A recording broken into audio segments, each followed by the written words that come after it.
Hello guys, welcome to a YouTube channel. I hope आप सभी ने हमारा लास्ट वीडियो देखा होगा जो रिलायंस इंडस्ट्रीज़ के बारे में हमने एनालिसिस अपलोड किया था। आज हम इंडिगो पेंट्स के बारे में आपको बताएंगे। तो इंडिगो पेंट्स के बारे में तो आप सभी को पता ही होगा, पेंट सेक्टर में आता है ये, पेंट इंडस्ट्री में। और अभी करंटली पेंट इंडस्ट्री भी बहुत वीक चल रहा है, जैसे कि एशियन पेंट्स आपने देखा होगा 3 मंथ्स का जो लो है वो ब्रेक किया है, प्लस 4 इयर्स का जो कंसोलिडेशन पीरियड था वो भी ब्रेक किया है, राइट। अभी सेम यहाँ पे इंडिगो पेंट्स भी एक रेंज बाउंड पीरियड में चल रहा है, जो है 1678 से लेके 991 का ये रेंज इसने पकड़ा है। अभी यहाँ पे अपन अपना इन्वेस्टमेंट कैसे कर सकते हैं आपको बताता हूँ। अभी जैसे ये लिस्ट हुआ था February 2021 में, और तब से ये स्टॉक डाउनफॉल में है, राइट। अराउंड 64% गिरा है। और उसके बाद ये यहाँ से यहाँ तक एक 67% का रेंज इसने बनाया, ये देखिए 68-69%। तो ये रेंज में ये स्टॉक 2022 से टॉप पे था, 2023 फरवरी को इधर बॉटम, फिर 2023 जुलाई को यहाँ पे टॉप, मतलब ये रेंज में ये खेलते रहेगा। अभी यहाँ पे ये स्टॉक के क्या पॉसिबिलिटीज़ है ये आपको बताता हूँ। अभी मान लीजिए कि ये अपन ने बॉटम पकड़ लिया है 991 और 1678 ये रेंज है और ये रेंज लो। अभी रेंज लो पे जैसे स्टॉक आता है तो प्राइस रेंज हाई पे जाने का ट्राई करेगा, और ये जो प्राइस के अंदर जो मूवमेंट है ना, ये जो रेंज है ये आपको काफ़ी फास्ट देखने मिलेगा। मान लीजिए कि अगर रेंज लो पे ये यहाँ पे फिर से आता है तो नेक्स्ट 3 से 6 महीने में आपको फिर से ये रेंज हाई में देखने मिलेगा, क्योंकि ये जो रेंज है ये फास्ट मोमेंटम रेंज है। ये रेंज के ऊपर आएगा मार्केट 1678 से 2220, तो यहाँ पे आपको बहुत ज़्यादा कंसोलिडेशन देखने मिलेगा। और ये 4 टाइमिंग्स के एक्सपेक्ट है, 27 अप्रैल, 31 अगस्त, 21 जून और 3 जनवरी। ये 4 एस्पेक्ट्स है। ये 4 एस्पेक्ट्स में एक्सपेक्टेशंस है कि ये जो लेवल्स है ये ब्रेक कर सकते हैं। अभी वो तो टाइम ही बताएगा, पर ये आप इसको प्रेडिक्ट करके रख सकते हो कि ये इंपॉर्टेंट डेट्स है इन फ्यूचर के लिए। अभी यहाँ पे प्राइस क्या करने के ज़्यादा चांसेस है वो मैं आपको बताता हूँ। अभी जैसे ये मान लीजिए रेंज आए, ये रेंज लो फर्स्ट टैप, ये यहाँ पे टैप किया। अभी मान लीजिए कि ये इधर मार्च या अप्रैल में ये रेंज लो फिर से टैप करता है, तो यहाँ से ये स्टॉक पे अप्रैल के अराउंड आने के ज़्यादा चांसेस है, या ईयर एंड के अराउंड आने के ज़्यादा चांसेस है 1678 पे, बराबर। अभी इसमें या तो ये डबल बॉटम बनाएगा, या तो इधर और एक बॉटम बना के ये यहाँ पे ऐसा कुछ कंसोलिडेट करेगा इधर, फिर ये ऊपर जाएगा यहाँ पे। ऐसा कुछ होने के चांसेस यहाँ पे बन सकते हैं अगर ये ट्रिपल टॉप बनाता है तो। Triple bottom, first bottom, second bottom, third bottom. कभी भी प्राइस फोर्थ टैप पे ब्रेकआउट देता है, थर्ड टैप पे ब्रेकआउट हो रहा है, मतलब वो मान लीजिए कि वहाँ पे बहुत ट्रैपिंग होने का ज़्यादा चांसेस है, ब्रेकआउट होते ही फेल होने का ज़्यादा चांसेस है। तो ये हो गया एक पॉसिबिलिटी। सेकंड पॉसिबिलिटी है कि ये यहाँ पे फर्स्ट टैप, ये सेकंड टैप, ये थर्ड टैप। अभी ये अगर प्राइस इधर आता है और मान लीजिए कि ये डबल बॉटम बना के ही रुक जाता है, तो फिर से प्राइस ये थर्ड टाइम इधर रेंज लो पे नहीं आएगा। यहाँ से एक मिड रेंज पकड़ेगा, इसके ही नीचे कंसोलिडेट करेगा, और समझ लो कि ये फिर ऐसा कुछ देखने में मिलेगा। ये एक दूसरा प्रोबेबिलिटी है जहाँ पे प्राइस ने डबल बॉटम बनाया और ट्रिपल बॉटम बनाने के लिए प्राइस बीच में नहीं आया, पर मिड रेंज जो है, मिड रेंज में कंसोलिडेट किया, मिड रेंज टू रेंज है, और यहाँ से फिर ये ब्रेकआउट दिया, ये रेंज में फिर कंसोलिडेट करेगा। इसके बाद जब 2220 के ऊपर ये ब्रेकआउट देगा तब आप इसके ऊपर के टारगेट्स आप देख सकते हो, वो भी मैंने मार्क करके रखे हैं। 3737 एक है, उसके बाद 6484 है, और फिर 8338 है, 10,101 एक है, राइट। अभी ये कौन से टाइम पीरियड में आएगा ये तो आप बता नहीं सकते, उसको भी कैलकुलेट करके रख सकते हो, पर वो सब एक्सपेक्टेशंस है, राइट। वही टाइम पे आएगा इसका कोई गारंटी नहीं देना। ये टाइम पीरियड्स के अराउंड ये जो रेंज है वो ब्रेकआउट हो सकते हैं, इसकी ज़्यादा चांसेस है। भले ये ज़्यादा कंसोलिडेशन फेज में है ये स्टॉक, पर इसका जो फंडामेंटल्स है वो काफ़ी अच्छा है। प्लस जितना लंबा कंसोलिडेशन अगर कोई स्टॉक करता है उसका ब्रेकआउट भी उतना ही फास्ट होगा। मान लीजिए कि ये स्टॉक यहाँ पे समझो कि 2027 में ये ब्रेकआउट देता है, तो 1925 डेज का इसका एक्यूमुलेशन पीरियड है, राइट। तो जब भी आपको ये लेवल या ये लेवल के ऊपर ब्रेकआउट प्लस क्लोजिंग इसका कैंडल का दिखेगा जो है 1 मंथ का, मैं 1 मंथ के टाइम फ्रेम पे आता हूँ। एक सेकेंड, ये इसको यहाँ पे बराबर। अभी ये 1 मंथ का जो टाइम फ्रेम है इसमें समझ लीजिए कि अराउंड जुलाई 2027 के अराउंड इसके ऊपर क्लोजिंग देता है, तो इसके बाद जो मूवमेंट होगा ना वो काफ़ी ज़्यादा फास्ट होगा। मान लीजिए कि यहाँ पे इसने इतने साल कंसोलिडेट किया किया किया, बहुत वेट करा है, पर इसके बाद जो मोमेंटम होगा यहाँ से 67% फर्स्ट टारगेट, फिर 190% सेकेंड टारगेट, और 275% थर्ड टारगेट।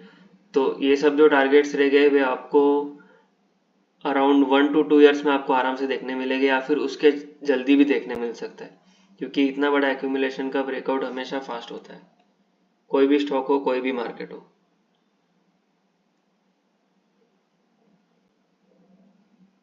अभी इसका इंडिगो पेंट्स का तो एनालिसिस मैंने आपको बता दिया।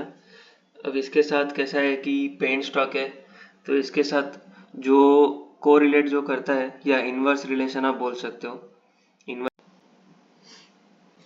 तो देखिए यहाँ पे मैंने क्रूड ऑयल फ्यूचर्स का चार्ट ओपन किया है, ये वीकली चार्ट है। अगर आप देखोगे तो यहाँ पे आपको क्लियर दिख रहा है, इसने एक डिसेंडिंग ट्रायंगल बनाया है जहाँ पे प्राइस डाउन ट्रेंड और कंसोलिडेशन फेज में है।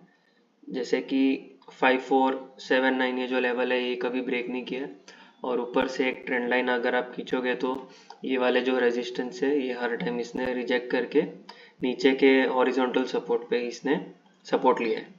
तो अभी ये 2025 जनवरी के अराउंड इसने ब्रेकआउट दिया और अभी इसका करंटली रिटेस्ट फेज चालू है।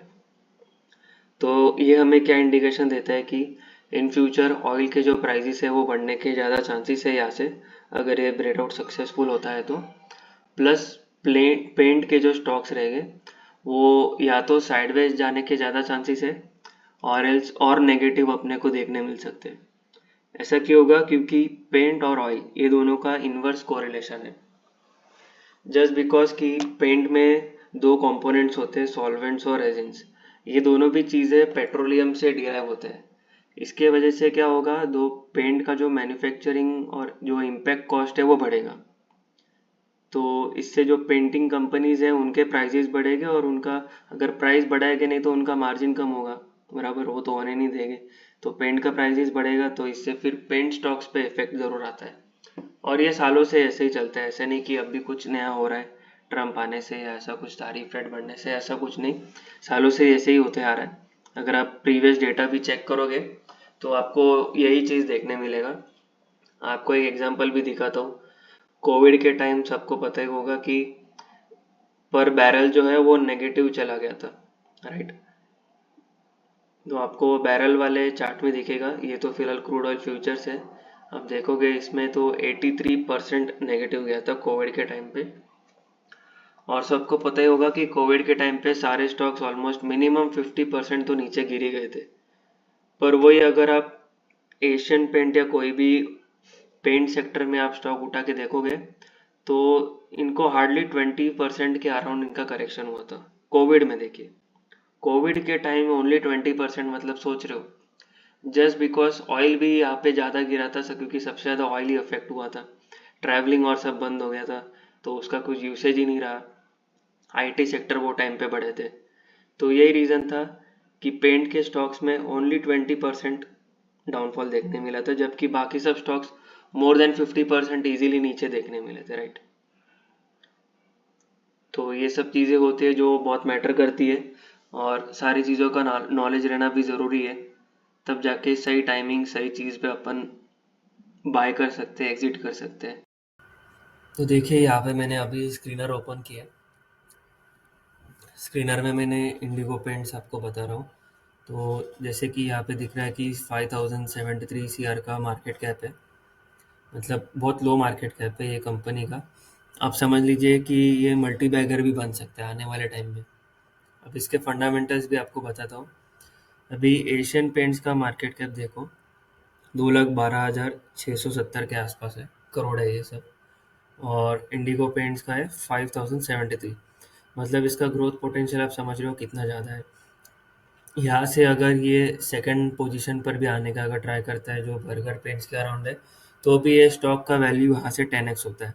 जो जो हमारा टारगेट्स है उसके अकॉर्डिंगली आप मार्केट कैप भी कंपेयर कर सकते हो, तो आपको काफ़ी ज़्यादा अच्छा आइडिया मिलेगा कौन से प्राइजेस पे आपको एग्जिट करना चाहिए, राइट।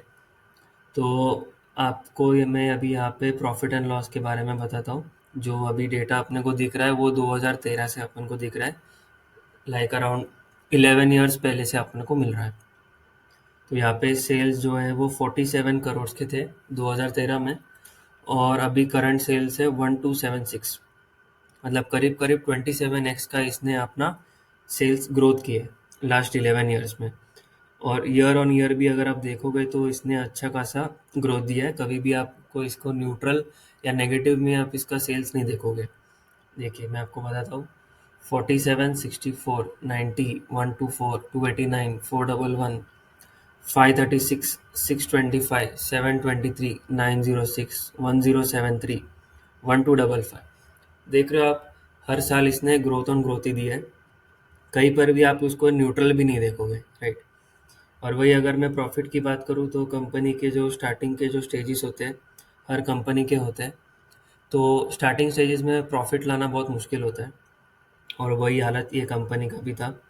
स्टार्टिंग के 6 ईयर्स में ऑलमोस्ट नील या नेगेटिव प्रॉफिट था, पर 2019 से आप देखोगे तो इसने अच्छा खासा ग्रोथ पकड़ा है, और अभी भी इन्होंने मेंटेन किया है, राइट। और बैलेंस शीट आप देखोगे तो 2013 से इक्विटी कैपिटल जो है 0.44 CR में था, और अभी अगर आप देखोगे सितंबर 2024 में तो 48 करोड़ के अराउंड इनका इक्विटी कैपिटल है। ये भी इन्होंने 100x जितना इन्होंने ग्रोथ किया है 11 ईयर्स में लास्ट। रिजर्व्स भी इनके अच्छे खासे बड़े हैं, 4 CR से 905 CR तक पहुंचे हैं इनके रिजर्व्स, वो भी बहुत बढ़िया है। आप समझ रहे हो, ये स्टॉक आप मान लीजिए कि आने वाले टाइम में इन फ्यूचर ये मल्टीपैगर बनने के भी चांसेस है। तो ये स्टॉक को मेरा रिकमेंडेशन रहेगा कि ज़रूर रखिए ये आपके स्टॉक में, ये पोर्टफोलियो में आपका ये स्टॉक ज़रूर रखिए, सॉरी।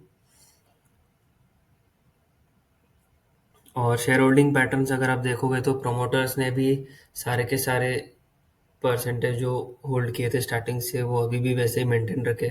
54%, अभी भी 53.93%। एफ आई एस ने भी यहाँ पे बाइंग किया है, 10% था, अभी 12.5% किया है। डी आई एस ने सबसे ज़्यादा बाइंग किया है ये स्टॉक में, 3% पे थे, अभी उन्होंने 17% तक लेके गए। और ये सारा जो भी स्टॉक्स जो शेयर्स थे वो सारा का सारा पब्लिक से लिया गया है, 32% से लेके 16% तक आ गए। मतलब मान लीजिए कि आने वाले टाइम में इन फ्यूचर ये स्टॉक आपको अच्छा खासा रिटर्न्स मिल जाना चाहिए स्टॉक से। और एट दी एंड तो डिसीजन तो आपका ही रहेगा। मेरा काम है बस आपको अच्छी चीज़ें प्रोवाइड करना, जो अच्छे स्टॉक्स है आने वाले टाइम में, कौन अच्छा स्टॉक कौन सा अच्छा रिटर्न्स प्रोवाइड कर सकता है, बस वही हमारा काम है, राइट। चलिए दोस्तों, ठीक है, थैंक यू। आई होप आप सभी को वीडियो पसंद आया होगा। लाइक शेयर और सब्सक्राइब ज़रूर कीजिएगा, और अपने सारे दोस्तों को ये वीडियो पहुंचाइएगा। Thank you.